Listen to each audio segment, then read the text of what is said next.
fomentado um outro tipo de esporte. João, você tem os números, você tem esses dados detalhados, explica isso para a gente, por favor. Olha, Renata, interessante que esse documento do Banco Central saiu no dia 30, mas saiu lá num quadro 43, com um título completamente técnico, ou seja, até uma excessiva criatividade técnica. Ninguém o nome à pessoa, né? É, assim, algo assim como tipo evidenciação dos impactos de acordo com o acordo do TCU, número tal, de data tal. Ou seja, é para ninguém, é para não fazer manchete, mas está divulgado, ele deu transparência a isso. Agora, vamos ver então como é que funcionam esses números. A gente preparou um quadro para vocês aqui, dividindo os períodos de governo que a gente vem lá de 2001, 2002, governo Fernando Henrique Cardoso, até 2007, um bom período do governo Lula, onde você tem um padrão aí que é mais ou menos o seguinte: a cada final de ano, mês de dezembro, você tinha um saldo que o governo deveria apagar para as instituições financeiras de mais ou menos R$1 bilhão, ou seja, seguia um padrão. 1 bilhão é muito? Talvez não, pelo volume de recursos envolvidos nessas operações.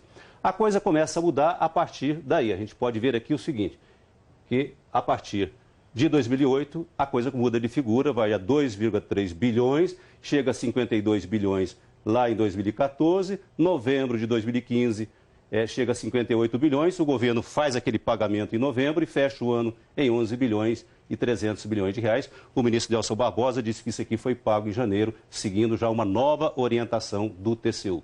Agora, o governo também diz que... Então a pedalada de 2015 é real e é a maior de todas. A maior de todas. Aqui 2014 foi o ano da grande farra, o ano da eleição. Agora, o governo tem argumentado também que usou isso para pagar os programas sociais Bolsa Família. Vamos ver se é isso mesmo, se confere com a realidade dos números, de acordo com esse documento do Banco Central.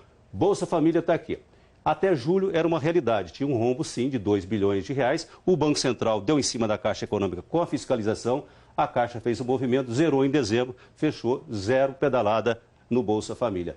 Vamos abrir aqui agora. Então você tem dívidas com FGTS de quase 11 bilhões, aqui você tem dívidas com Minha Casa Minha Vida também quase 8 bilhões, aqui você tem outro ponto importante, o Programa de Sustentação do Investimento, que muita gente chama de o Bolsa Empresário, que são empréstimos subsidiados por grandes empresários que o Tesouro tem que pagar, basicamente o BNDES. E aqui, finalmente, outro ponto importante, subsídios agrícolas, o governo devendo ao Banco do Brasil quase 11 bilhões de reais. Então, a gente vê que o volume de empréstimos, o volume de dívida que o governo tinha com os bancos, ele cresce exponencialmente e também não se sustenta esse argumento de que, afinal de contas, isso só foi feito para pagar os programas sociais como o Bolsa Família. O Bolsa Empresário foi o que gastou mais, né?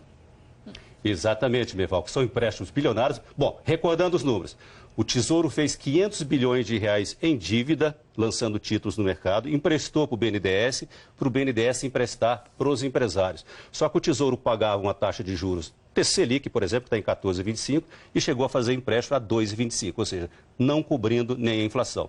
Como esses empréstimos são de longo prazo, a próxima geração vai continuar pagando isso, um empréstimo de 20, 30 anos. É porque aquele discurso, né, Renata, eu acho que você falou aqui, a gente conversava sobre isso, o governo dourou essa explicação aí como pagamento de programas sociais para dizer para o povo, olha, se eu dei uma pedaladinha ali foi para pagar o Bolsa Família. Eles não querem pedalar porque eles não gostam de Bolsa Família. Isso no Palácio, então né? Isso não funciona mais, né? Não, agora está claro, né? Esses números aí que o João mostrou deixam absolutamente claro, tanto a linha do dinheiro quanto o uso dele. Não, e deixa claro que isso virou uma política de governo. Exato. Não é uma coisa eventual que você atrasou uns dias, atrasou um mês e tal. Foi uma política de governo exatamente para poder investir. Era uma maquiagem clara, né, Merval? E que isso só foi modificado agora, na reta final de 2015, já depois desse risco do processo de impeachment. Exatamente. Foi aí que o governo travou e resolveu zerar as pedaladas. E outro ponto importante é que a gente não pode esquecer que isso não está se discutindo formalidade contábil, que esse negócio é neutro. Não, isso está no centro da crise econômica brasileira, que foi a desorganização das finanças públicas, com o descrédito da política fiscal. O governo gastando mais do que podia, criando uma realidade artificial em 2014. Ou seja, a economia ainda tinha uma aparência para a grande população de que estava muito bem, quando na verdade